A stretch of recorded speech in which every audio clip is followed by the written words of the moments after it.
ఆశీర్వాదం వచ్చింది దేవుడి దగ్గర నుండే, శాపం వచ్చింది దేవుడి దగ్గర నుండి. బైబిల్ చదువు, కానీ అది పొందడం నీ ఇష్టం. ఆశీర్వాదం శాపంలో నీ ముందు పెట్టాను, నీ దేవుని కోరుకున్నాను. సెలక్షన్ నీదే. దేవునికి స్తోత్రం. వాక్యంలోకి వెళ్దాం అన్నారు కాదు, ఓకేనా? ఎందుకంటే వాక్య సమృద్ధి కావాలి. వాక్యాల నిర్లక్ష్య ధోరణి ఉంది. నేను పేర్లు పెడితే బాగోదు, పేర్లు పెట్టి చెప్తే బాగోదు అందరి దగ్గర. అంత నిర్లక్ష్యం దేవుడు అంటే ఎందుకండి? భయం లేదా? దేవుడి భయం లేదా? దేవుని స్తోత్రం. వాక్యాన్ని చదువుకుందాం, ప్రార్థన చేసి దాన్ని ధ్యానించి ముగించుకుందాం. లేటుగా వదులుతున్నదంటే కాదు, లేటుగా వస్తున్నావు. వాస్తవం నువ్వు ముగించాను అలా గుర్తుపెట్టు. చదవండి సంఖ్యాకాండం 25 అధ్యాయం 10, 11, 12, 13. త్వరగా అవి తీసుకోండి. సంఖ్యాకాండం 25. భయపడిపోతున్నారా? ఎక్కడ కాబట్టి అది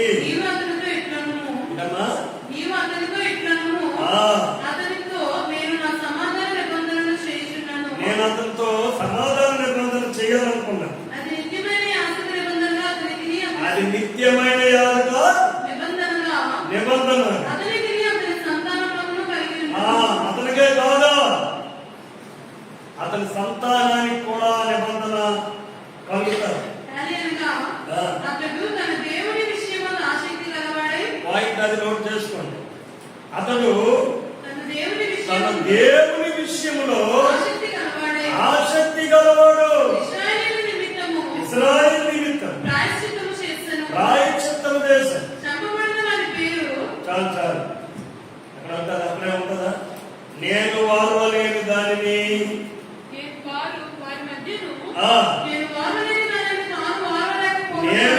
నేను దేన్ని వారలేకపోతున్నానో అది నేను చెప్పలేను.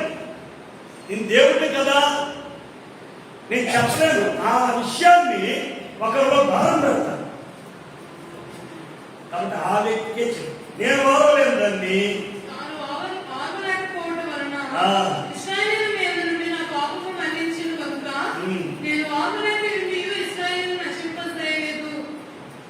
నేను ఇశ్రాయేలును చిన్న ప్రార్థన చేద్దాం. పరిశుద్ధ వాక్యం ఉపదేశ క్రమాన్ని అర్థమవులాగా మీకు సహాయం చేయండి. యేసునామమున అడిగి పొంది ఉన్నాము తండ్రి. నేను దేవుని స్తోత్రం. హల్లెలూయా. ఒకసారి ప్రభువైన యేసుక్రీస్తు నామమున మీ అందరికీ వందనాలు. దేవుని స్తోత్రం. కనుక చెప్పుకుంటూ దేవుని నామమున హల్లెలూయా. దేవుని యందు ఆసక్తి ఉంటే నీ ఒక్క వ్యక్తికే కాదు, నీ ఒక్క వ్యక్తికే కాదు. మళ్ళీ చదవమ్మా మాట చదవచ్చు. అతడు తన దేవుని యందు దేవుని విషయం నీవు దేవుని విషయం అంటే ఆసక్తి లేదు నీకు. నువ్వు లోక విషయాలంటే ఆసక్తి, నీకు లోక విషయం అంటే ఆసక్తి. నువ్వు ఉండొచ్చు, లోకంలో తిరుగుము, తినము, త్రాగుము, సుఖించము, ఏమి తిందమో ఏమిటో అదొక పెద్ద జాగ్రత్త. ఎక్కడేముంది? చర్చలో ఏముంటుందంటే గుర్తుపెట్టండి, బెల్లం ఉన్న దగ్గరే సేవలు ఏమో వస్తాయి. బెల్లం పోతే ఏముండవు. దేవుని స్తోత్రం. దేవుని దగ్గర ఏం ఆశించి నువ్వు వస్తున్నావో నాకు తెలియదు, కానీ దేవుడు తన నిబంధన, తన నిత్య నిబంధన, తన సమాధానార్థమైన నిబంధన నీతోని, నీ పిల్లలతోని ఆయన నిబంధన చేస్తాడు. దేవుని స్తోత్రం. ఆయన చేసే అది సమాధానకరమైన నిబంధన, అది నిత్య నిబంధన. ఎందుకో ఎవరికి చేస్తాడు ఈ నిబంధన? ఆదివారం అయినా భయం లేదు, శుక్రవారం అయినా భయం లేదు. శుక్రవారం అస్సలు రావట్లేదు. ఎందుకు రమ్మన్నా మీరు ఎలా పోతున్నారు? నేను అనుకున్నాను ఈ నెల నుండి ఇక్కడ ఉండలేక, ఏదో శుక్రవారం వస్తాను, శనివారం వస్తాను, ఆదివారం అయిపోయిన సోమవారం ఉదయం వెళ్ళిపోతాను. నాకెందుకు ఇక్కడ సంఘానికి లేని ఇంట్రెస్ట్ సేవకుడికి ఎందుకండి? అప్పుడు దేవుడు అన్నాను, నేను మాట్లాడినాను సరే, నేను చెప్తాను అప్పుడు వెళ్ళిపోతులే, నేను చెప్తాను అప్పుడు వెళ్ళిపోతులే. ఎందుకంటే సంఘ పెద్దలకి చర్చ అన్నా ఆసక్తి ఉండదు. ఒకరోజు కాదు ఒకరోజైనా కనపడదు. ఆదివారం అయినా ఏ పని లేకపోతే, ఏ లోడు లేకపోతే, ఏ వ్యాపారం లేకపోతే, ఏ వ్యవసాయం లేకపోతే, ఏ పనులు లేకపోతే ఏంటంటే ఆకాశం మూసినండి చేతి పని మూసేస్తే అదేం చేస్తావు? ఆయన మంచి దేవుడు అయిపోయి సరిపోయాడు. రాముడు ఒక బాధ వేసి ఆయన గదుపుకొని ఈసులో తీసుకుంటూ పొడి బయట అనుకోండి, ఒక భస్మాసురుడిని పంపిస్తే మొత్తం నాశనం అయిపోయింది. జాగ్రత్త. అక్కడికి చెప్పుకోతున్న వాక్యం ద్వారా, ఇదిగో ఒక దినం కావాలంటే 5 పంచిపోతాలు పనిచేస్తాయి. పోతలు అనగా దెయ్యం, 5 దెయ్యాలు పనిచేస్తున్నాయి అని ఈ వారంలో ఉద్దేశం చేస్తాం. వింటే కదా, బాధపడితే కానీ బాధ ఐశ్వర్యకి వెళ్ళిపోయి నరం ఎక్కించుకొని, నీకు దేవుని యొక్క ఆసక్తి కావాలట. నేను వారలేని దాని వారు వారలేదు కాబట్టి నా కోపము వాళ్ళ మీదకి రాలేదు. నీకు ఎందుకు ఈ మాటలు చెప్తున్నామంటే, దేవుడు నీతో నిత్య నిబంధన చేయాలనుకున్నాడు, సమాధాన నిబంధన చేయాలనుకున్నాడు. బాలతను వచ్చి పాలు పట్టండి అన్నాడు అనుకోండి, జోకులు మచ్చలు లేకపోతే ఎంగేది ఉంటుందో పట్టేస్తావా? ఉన్నారు ఇక్కడ? అలా పట్టేస్తారా? పాలు పట్టడానికంటే ఒక పసిమిచ్చే పాలే సరైన పాత్రలో పట్టుకోకపోతే ఏమవుతాయంటే మనం పొడగట్టుకుంటే పులిసిపోతాయి. ఒక పసిమి ఇచ్చే పాలు నువ్వు సరైన పాత్రలో పట్టుకోకపోతే ఏమైపోతానే? మరి పరిశుద్ధులైన దేవుడు నిన్ను ఆశీర్వదించాలంటే, నీ దగ్గరికి రావాలన్నా, నిన్ను దీవించాలన్నా, ఆయన సన్నిధి నీతో నిత్యము పని చేయాలన్నా నువ్వు పవిత్రపరచబడాలి కదా. ఏం మానేస్తానో చెప్పు నువ్వు లోపల? ఏదైనా అంటున్నారా? ఏ ప్రత్యేకత? ఏం కలగబడుతున్నావు? అది లేనప్పుడు నీవే కాదు, నీ ఇల్లు కూడా ఆశీర్వదించబడదు. దెయ్యాలు పంప అయిపోతుంది. బైబిల్ గుర్తుపెట్టుకోండి, ఏదైనా రాయబడిందండి, తన దేవుని అందైన ఆసక్తి. తర్వాత మార్గాలు 2వ రాజులు 19:30-31 సాధారణంగా ఎదిరించడానికి గర్జించడానికి ఇష్టం అమ్మా.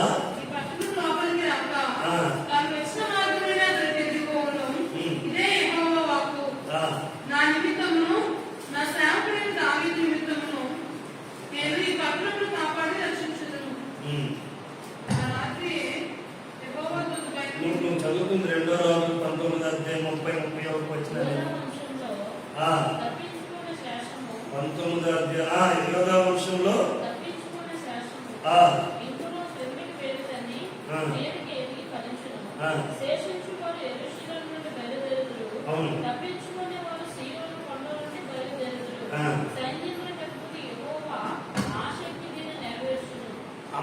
ఆ మాట గుర్తుపెట్టుకోండి. ఎవరట? ఆ ముందు మళ్ళీ చదువుకోండి. ఆ మాట దేవుడికి ఒక ఆసక్తి ఉందండి, దేవుడికి ఒక ఇంట్రెస్ట్ ఉందంట. వాక్యమే చెప్తుంది.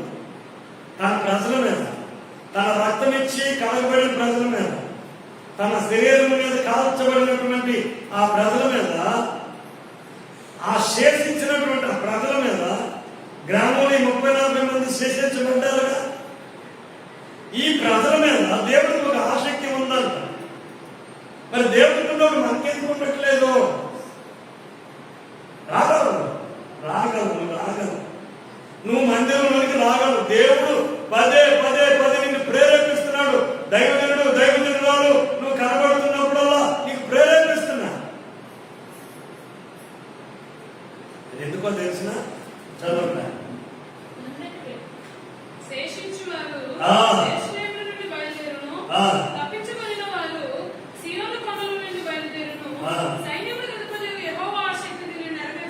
ఆ కిందకి వేరు తన్ని గుర్తుపెట్టండి మాటలో, కిందకి వేరు తన్ని పైకి ఎదిగి ఫలించాలని దేవుడికి ఒక ఆసక్తి ఉంది. ఎవరో పైకి ఎదిగి ఫలించిన వాళ్ళు? నీవు, నీ పిల్లలు, నీ ఇల్లు, నీ చేతి పనులు. దేవుడు నమ్ముకున్నారా? పార్టీకి ఉండేవాడు ప్రార్థించుకున్నాడు. నన్ను ఏం చూస్తాడు? పర్వతాన్ని చూస్తాడు. నన్ను ఏం చూస్తానంటే పైరూపాన్ని చూస్తాడు. నువ్వు కిందకి వెళ్తున్నావా పైకి వెళ్తున్నావా? మీకు నీ దేవుడిని బట్టి నీ కోతలు వేసింది ఎవరంటే మొదట దేవుడు వేస్తాడు, రెండోది అన్ని వేస్తాడు. దేవుని స్తోత్రం. హల్లెలూయా. ఆ సంఘం ఉంది, ఆ సంఘం చాలా మంచి వాళ్ళు. మరి అప్పుడప్పుడు వైద్య సేవలకు సంబంధించి, పిల్లలకు సంబంధించి అన్ని కూడా ఆ సంఘం ద్వారా జరుగుతుంటాయి అని సాక్ష్యం ఎవరు చెప్పుకోవాలా? ఆ మేలు అనుభవించుకుని చెప్పుకోవాలి. చర్చి వాళ్ళు మెడికల్ క్యాంప్ పెట్టారు, నా పని బాగాయో అని చెప్పుకోవాలి. చెప్పుకుంటారు. నీకు ఇంట్రెస్ట్ లేదు, నీ దేవుడికి ఉంది. అర్జునుడు నిన్ను కిందకు వేరుతని పైకి ఫలించాలని నీ దేవుడికి ఆసక్తి ఉంది. మరి నీకెందుకు లేదు? నీకేం లేదు. నిజంగా ఆలోచించుకో. నీకు దేవుడు అంటే ఎందుకు ఇంట్రెస్ట్ లేదు? అవక ఒక రోజు అవలా, రెండో రోజు, మూడో రోజు, ఈ వారం అవలా, ఈ వారం అవలా, నెక్స్ట్ వారం, నాకు ఎన్ని వారాలు, నాకు 4 సార్లు వస్తున్నాను. గుర్తుపెట్టుకో. మాతో కలిసాను. ఇంతేనా? ఇంతేనా? పాత నిబంధన భక్తులను కావమ్మా. కొత్త నిబంధనలో అనుదినము దినదినము దేవుని సన్నిధిలో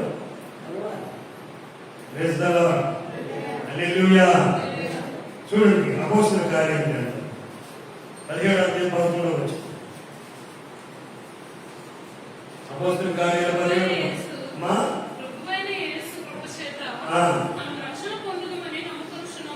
మనం ప్రభువైన యేసుక్రీస్తు ప్రభు చేత రక్షణ పొందుకున్నాం. నమ్ముకున్నాం కదా.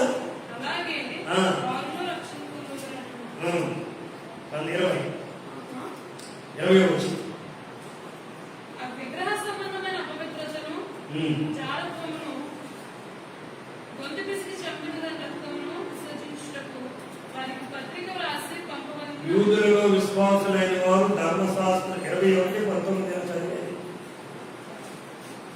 21:19 అతడు వారికి కుశలం అడిగి తన పరిచర్య వలన దేవుడు అన్ని జనులలో జరిగించిన వాటిని వివరంగా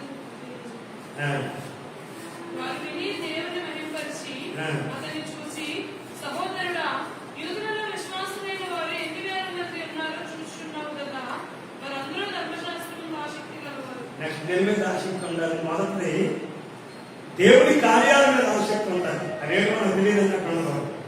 పాస్టర్ గారు ఏం చేస్తున్నారు, అమ్మగారు ఏం చేస్తారు, వాళ్ళు చేసే కార్యాలు ఏంటి, వాళ్ళు ఏం తలపెట్టాలనుకుంటున్నారు, సంఘం ద్వారా మనం ఏం చేయాలనుకుంటున్నాం, సంఘానికి జరిగే ఉపయోగం ఏంటి, ఇలాంటివి.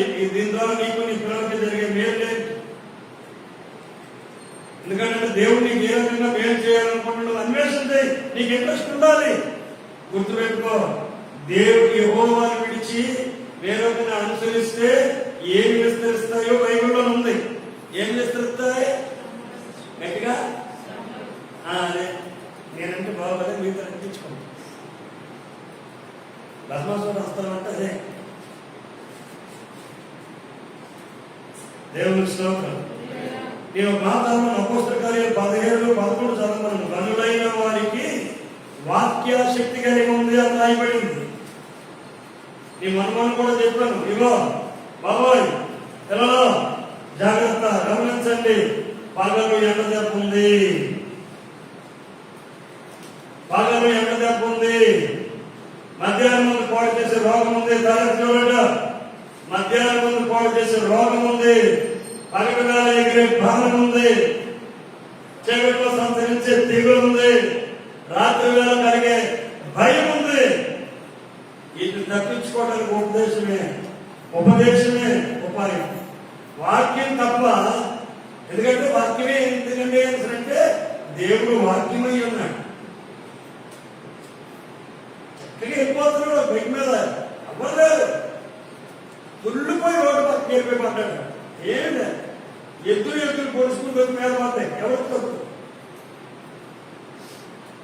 ఎవరు తప్పు? ఎవరు తప్పు? బండి వెళ్ళిపోతుంది. వాక్యం ఉంటే 2 నిమిషాల ముందైనా 1 నిమిషం వెనకైనా జరుగుతుంది. ఆయన కానీ క్షేమం జరగాలి కదా. వెళ్ళిపోతుంది. గుర్తుపెట్టుకో, ఉపదేశం అనేది పనికిరాని ఎగిరే బాణం ఏంటంటే, ఇప్పుడు బాణంలో శివరంలో దానికి బాణం కొట్టితే మధ్యలో వచ్చాడు అనుకో, దానికి పడతా కదా, మధ్యలో వచ్చిందానికే తగులుతాడు. అర్థమైందండి? పనికిరాని ఎగిరే బాణం నువ్వు తప్పించుకోవాలంటే నీకు దేవుడు అన్నా, ఉపదేశం అన్నా, వాక్యం అన్నా నువ్వు చదవు. తెల్లాలేదు చదవు. నా పిల్లరా, నేను బ్రతిమాలుకున్నాను. ఎందుకంటే జనాలు మరికొన్నాళ్ళు మాత్రమే వాక్యం మన దగ్గర ఉంటుంది. తర్వాత ఎంత పడతాయి. వాక్యం కావాలన్నా వాక్యానుసారమైన పరువు రానున్న రోజుల్లో ఎవరు మీటింగ్లు పెట్టారు. నీ దగ్గర 20,000 ఉంటుంది. మీటింగ్కి వెళ్ళాలి, నువ్వు కొంత ఎవరు ఎక్కడ మీటింగ్. ఎందుకంటే ప్రభుత్వాలు టైప్ చేస్తాయి. సభలకి సమావేశాలకు అవకాశాలు రానున్న రోజుల్లో. అర్థమైందా? బైబిల్ కనబడితే దేవుడు పడతాడు. బైబిల్ పట్టుకొని ధైర్యంగా ఇప్పుడులా కావాలంటే రానున్న రోజుల్లో జరగదు. ఒకవేళ అంత చక్కగా జరగాలంటే నీకు దేవుడి మీద ఆసక్తి ఉంది. నీ ఊళ్ళో దేవుని వెళ్ళైతే రేపు ఒక అన్ని ఊళ్ళో వాడు మాట్లాడలేదు. దేవుని స్తోత్రం. ఈ ఊళ్ళో జబర్దస్తులంతా దేవుని వెళ్ళైతే ఇంకోటి వచ్చేసి మాట్లాడుతుంటే మాట్లాడు. వాళ్ళని రక్షించుకున్నందుకైనా నువ్వు నిలబడాలి దేవుని కోసం. నీకు ఒక ఆసక్తి ఉండాలి. దేవునికే నిన్ను ఆశీర్వదించాలన్న, నీకు కిందకు వేడుకని పైకి ఎదిగి ఫలించాలన్న ఆసక్తి, ఆ మొబలాటం దేవుడికే ఉన్నప్పుడు మరి నీకెందుకు ఉండదు? దీవించుకోవాలి. నా పిల్లలైతేనేమి, నా పిల్లల పిల్లలైతేనేమి, మా చేతి పనులు అయితేనేమి, మేము చేసే చిన్న చిన్న చేతి పనులే కిందకు వేడుకనే పైకి ఎదిగి ఫలించినట్లుగా నీకు ఆసక్తి ఉంది కదా, నాకు అది చెయ్యండి బ్రహ్మ. చూడండి, ఆ రోమపత్రిక 12:11 పుస్తకం ఆ మాటతో ప్రారంభించుకుని, దైవాసక్తి విషయంలో మాంద్యులు కాక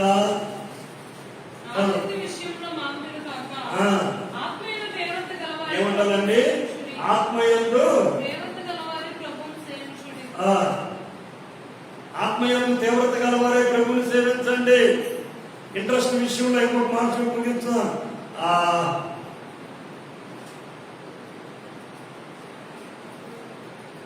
మంచి మాట ఒకటి,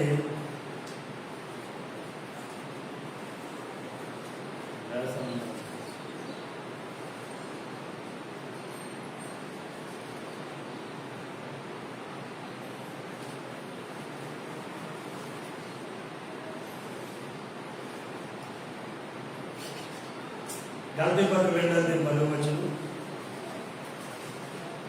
గలతీ పత్రిక 2:10 వ్యాధులను జ్ఞాపకం చేసే విషయంలో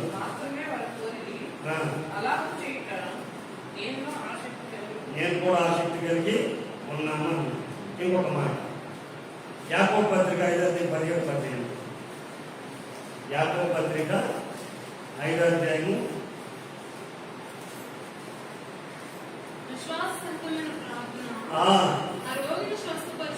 విశ్వాససహితమైన ప్రార్థన 5వ అధ్యాయం 17-18 వచ్చినారు. రోగి స్వస్థపరచును,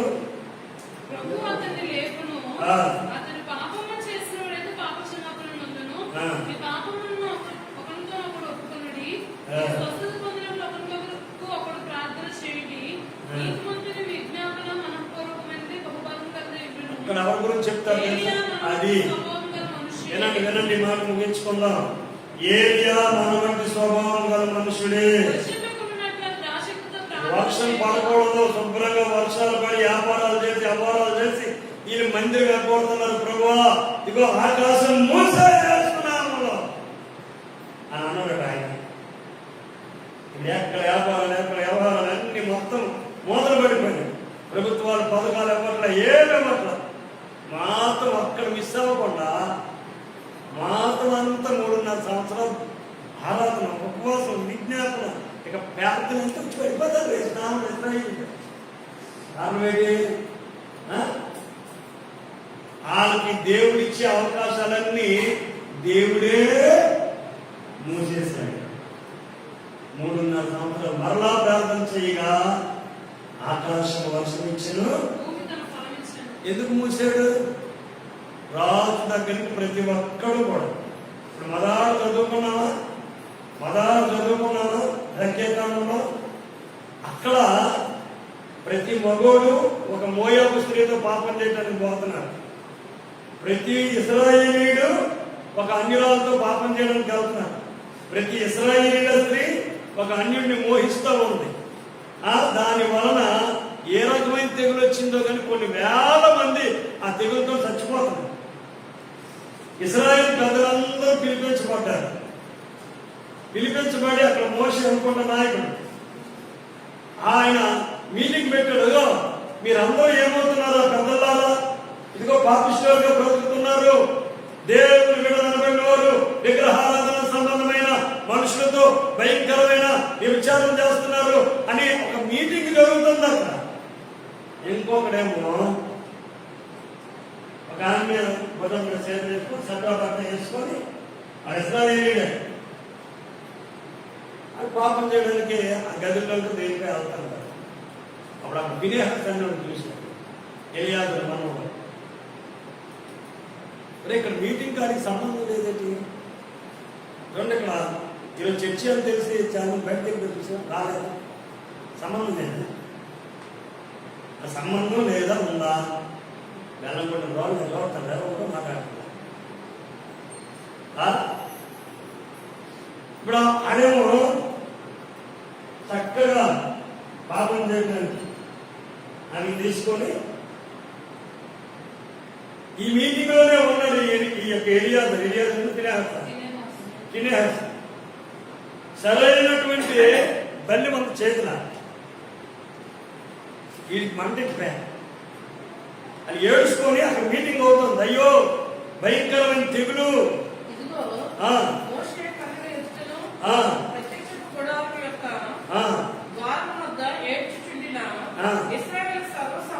సర్వసమాజం ఏడుస్తున్నారు. అయ్యో ఏం జరిగింది? నెత్తులు పోసుకుంటారు. ఇశ్రాయేలులో ఒకడు తన సహోదరుల యొద్దకు ఒక విద్యార్థి స్త్రీని తోడుకొని వచ్చెను. సంఘము యాజకుడైన అహరోను మనవడును ఎలియాజరు కుమారుడైన ఫినెహాసు చూసి సమాజం నుండి లేచి నీటిని చేప పట్టుకొని ఉందా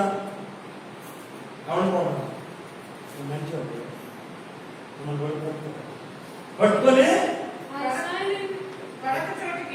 వాళ్ళు ఎక్కడైతే పాపం చేయబోతున్నారో, ఎక్కడైతే విచారం చేయడానికి ప్లేస్ ఇచ్చుకున్నారో అక్కడికి వెళ్ళి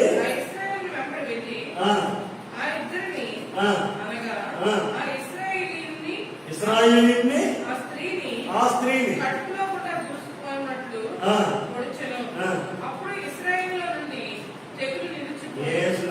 దరిద్రులుగా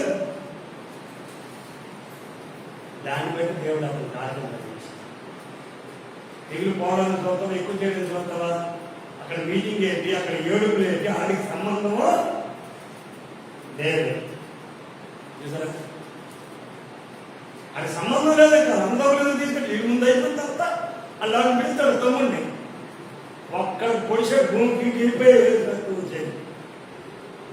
మీరు దేవుడు పెట్టారా గుర్తుపెట్టుకో.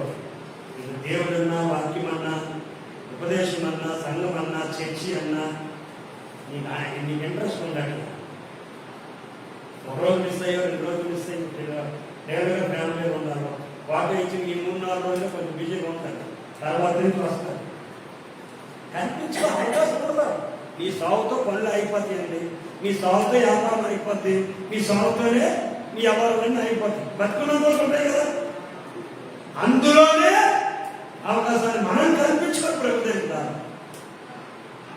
ఎందుకు? నీ కిందకి వేరుతాను అది కనబడదు. పైకి ఎదిగి ఫలించాలి, అది కనపడతారు.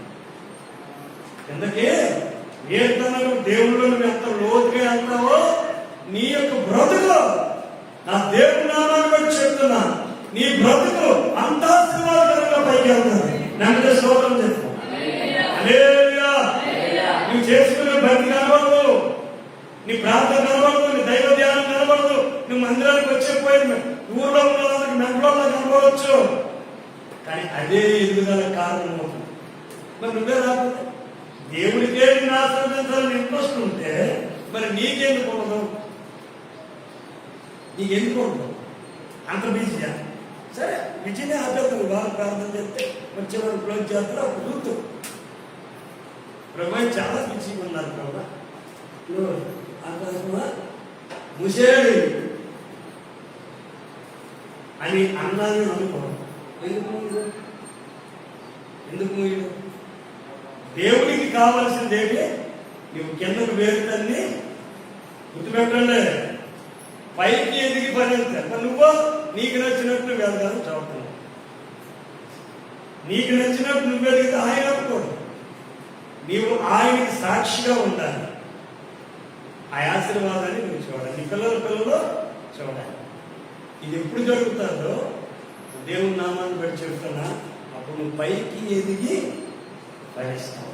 అదే కదా సాక్ష్యం. ఒకప్పుడు ఏమీ లేదు, ఈరోజు అన్నీ కలిగి ఉంటాయి. సార్ అన్నిటిచ్చే సాక్ష్యం ఏంటంటే ఏమమ్మా గొప్ప పెట్టుకోవాలండి అది దేవుని నమ్మకం. ఒకప్పుడు ఆ దరిద్ర స్థితిలో ఉండాలి, దేవుని నమ్మకం అంటే అలా బతుకారు. ముగి వెళ్తుంది గొప్ప బాణాలు అలా చెప్పరు అని ఆన్లైన్లోనే సర్దుకుంటారా? పర్లేదు పెట్టాం మరి మా మొత్తం ఎప్పుడు యాక్సిడెంట్ చేసేస్తారు మీద ఏదో రోజు మాకు అందమే బాగుంది. ఏమి లేదు, క్రీమ్ కొనుక్కుంటాం, మాకు వస్తుంది. ఆ ఎక్స్పైర్ డేట్ అయిపోతే నీకు తెలియదు, మరి చూడవు కదా, సీల్ డబ్బే చూస్తావు. అదేమో 3 నెలలు 4 నెలలు అయిపోద్ది, నువ్వు వచ్చి ఇంటికాడ పుడుతావు, మొత్తం నిజంగానే సకల సూర్యమండలం వల్ల ఒక మీదకి వచ్చేది, అయిపోయింది సీన్. పెద్దగా యాక్సిడెంట్ ఎక్కడనే మాకు అందగా ఉండడు. మాకు అయ్యగారు రంగు వేస్తే సోపుగా ఎక్కడ వచ్చినాడా మూతికేస్తా, గడ్డంకి వేస్తా. ఆ మరుసటి రోజు ఫెలోషిప్కి వచ్చాడు, ముఖమంత ముఖమైపోయి ఏమన్నా అన్నయ్య నేను వాడింది ఎక్స్పైర్ అయిపోయింది అన్నయ్య, ఏడు కోటింగ్ ఇప్పుడు చక్కగా ఉంచితే బుడగలా ముఖం అంతా గడ్డంకి ఇంతే. ఏముండదు నీవు ఏది నీకు బిజీయో అదే నీకు వెళ్తావు. కాబట్టి నా ప్రియదేవం పెట్టారా, నువ్వు కిందకు వేరు తల్లి పైకి ఎందుకు ఫలించాలని ఆయన చూస్తున్నాడు. అది ఆయనకి ఇంట్రెస్ట్, నిన్ను ఆశీర్వదించడం ఆయనకి ఇంట్రెస్ట్, ఆయనకి ఆసక్తి. మరి నీకు ఏ శక్తి ఉందో చెప్పు. కళ్ళు మూసుకున్నాం. వాక్యాశక్తి కావాలి ప్రభువా, ఉపదేశాశక్తి కావాలి. నిజమే, దాసుల ద్వారా చెప్పింది నిజమే, నేను నమ్ముతున్నాను ప్రభుత్వం. 3.5 సంవత్సరాలు ఆకాశం మూగిపెడితే జనాలు పశ్చాత్తాపడ్డారు, కన్నీరు కార్చారు. పనులు అనే పేరు మీద, అమ్మదు అనే పేరు మీద, అవ్వటం లేదు అనే పేరు మీద, ఇంట్రెస్ట్ లేదు అనే పేరు మీద నేను తగ్గిపోతున్నాను. వారం కేవలం నెల అయ్యేసరికి 4 రోజులు మాత్రమే వస్తుంది. 48 రోజులు మాత్రమే సంవత్సరానికి వస్తుంది. దేవాలయానికి చూపించండి. మహా అయితే సంవత్సరం అంతా 52 రోజులు మాత్రమే వస్తున్నాం. ప్రార్థన చేసుకున్నాం, ప్రార్థన చేస్తాం.